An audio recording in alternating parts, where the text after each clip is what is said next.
अस्सलाम वालेकुम। तो गाइस गैस्ट्रोएंटरोलॉजी में हम जो अगला टॉपिक करने लगे हैं इन प्रिपेयर फॉर आईएमएम सीरीज में दिस एंजियोडिस्प्लेसिया। ये थोड़ा सा अननोन टॉपिक है, मतलब ज़्यादा लोगों को इसके बारे में पहले से नहीं पता होता, लेकिन ये बहुत इंपॉर्टेंट टॉपिक है, इसलिए मैंने ये शुरू में ही चूज़ किया बिकॉज इसमें से एमसीक्यूज़ बार बार आता है और एक ही तरह का एमसीक्यू आता है। और अगर आपको नहीं आता है एमसीक्यू, आप जितनी बार भी देखेंगे ज़ाहिर है गलत करेंगे। तो एंजियोडिस्प्लेसिया, एंजियो का वर्ड आपको पता है कि is use for vessels. Angio का word is use for blood vessels and dysplasia का मतलब है कि कोई प्रॉब्लम चल रही है।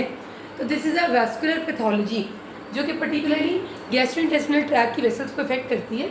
और इस पैथोलॉजी में कोई हमें नहीं पता कि ये क्यों होती है, कि इसकी वजह क्या है, इसके पीछे कौन से फैक्टर्स इन्वॉल्व हैं जो ये करते हैं कि किसी में हो जाती है किसी में नहीं होती। लेकिन ये इसमें अभी तक इस बात पे रिसर्च चल रही है, कंफर्म नहीं हुआ। हमें ये पता है कि this is a vascular pathology जिसमें जीआईटी की जो ट्रैक को सप्लाई करने वाली ब्लड वेसल्स हैं उनमें से कोई भी वेसल अचानक से ब्लीड करना शुरू कर देती है, पर्टिकुलरली स्टमक से नीचे वाला एरिया, स्मॉल और लार्ज इंटेस्टिन में। अगर स्टमक में होगा या स्टमक से नीचे वाला एरिया यानी स्मॉल इंटेस्टिन में कहीं पर कोई वेसल ब्लीड करेगी तो वो नॉर्मली आपको मेलिना के तौर पे प्रेजेंट करेंगे। पेशेंट्स आएंगे कि ब्लैक कलर का स्टूल आ रहा है। और अगर लार्ज इंटेस्टिन में, रेक्टम में या सिग्मोइड कॉलन में होगी तो वो फ्रेश ब्लीड के साथ आएंगे। तो इसके फीचर्स में यही होता है कि पेशेंट को आहिस्ता आहिस्ता बहुत अरसे से या तो मेलिना चल रहा होता है हल्का फुल्का, और कभी कभार मेलिना भी इतना ज़्यादा नहीं होता। जो डीसीएलडी के पेशेंट्स हैं जब उनमें वेरिसियल ब्लीड होती है उनका मेलिना में बिल्कुल काला स्याह वो आता है स्टूल। ये पेशेंट्स हिस्ट्री देते हैं कि हमें 2-3 महीनों से on end of black colour के स्टूल आते हैं, कभी बिल्कुल ब्लैक कभी थोड़े कम ब्लैक, इस तरह की हिस्ट्री होती है प्रोलॉन्ग सी। और कभी कभार फ्रेश पीआर ब्लीड होगी जब नीचे होगा। फिर ऐसे में हमने क्या करना होता है, हाँ डेफिनेटली जो इन्वेस्टिगेशन, एक बात जो इसमें से एमसीक्यू आता है वो हमेशा आपसे कहते हैं कि पेशेंट आया आपके पास, नॉर्मली ओल्ड एज पेशेंट्स, ठीक है, इसमें सारे मेल प्रीडोमिनेंट है और ओल्ड एज है। ओल्ड एज पेशेंट आपके पास आया, जो पेशेंट था उसकी हिस्ट्री इसी तरह मेलिना की थी फॉर लास्ट 1 मंथ या 15 days. He was not a case of hepatitis C, and which of the cardiac abnormality will be most consistently present in this patient? अब ये जो बात मैंने की ये बहुत इंपॉर्टेंट क्वेश्चन है जो बार बार आता है। तो जो कार्डिक एबनॉर्मेलिटी है वो इसके साथ एओर्टिक स्टेनोसिस है। इस तरह भी ये एमसीक्यू पूछते हैं। दूसरी तरह ये है कि इस तरह का एक मरीज है जिसको मेलिना था, बहुत अरसे से ओल्ड एज पेशेंट था और उसके ऑस्कल्टेशन ऑफ हार्ट पे और मरमर बहुत है। तो वो ये कहते हैं कि जब उसका हार्ट सुना तो उसमें मरमर था जो कि सुनाई दे रहा था एओर्टिक एरिया में या पल्मनरी एरिया में। वो कहते हैं सेकेंड इंटरकॉस्टल स्पेस में जो रेडिएट करता है कैरोटिड्स में।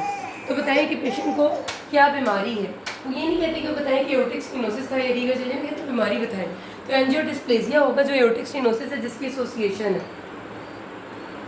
अच्छा, उसके बाद अगर इसकी इन्वेस्टिगेशंस की बात करें तो इन्वेस्टिगेशंस में हमारे पास डेफिनेटली फर्स्ट इन्वेस्टिगेशन कोलोनोस्कोपी है।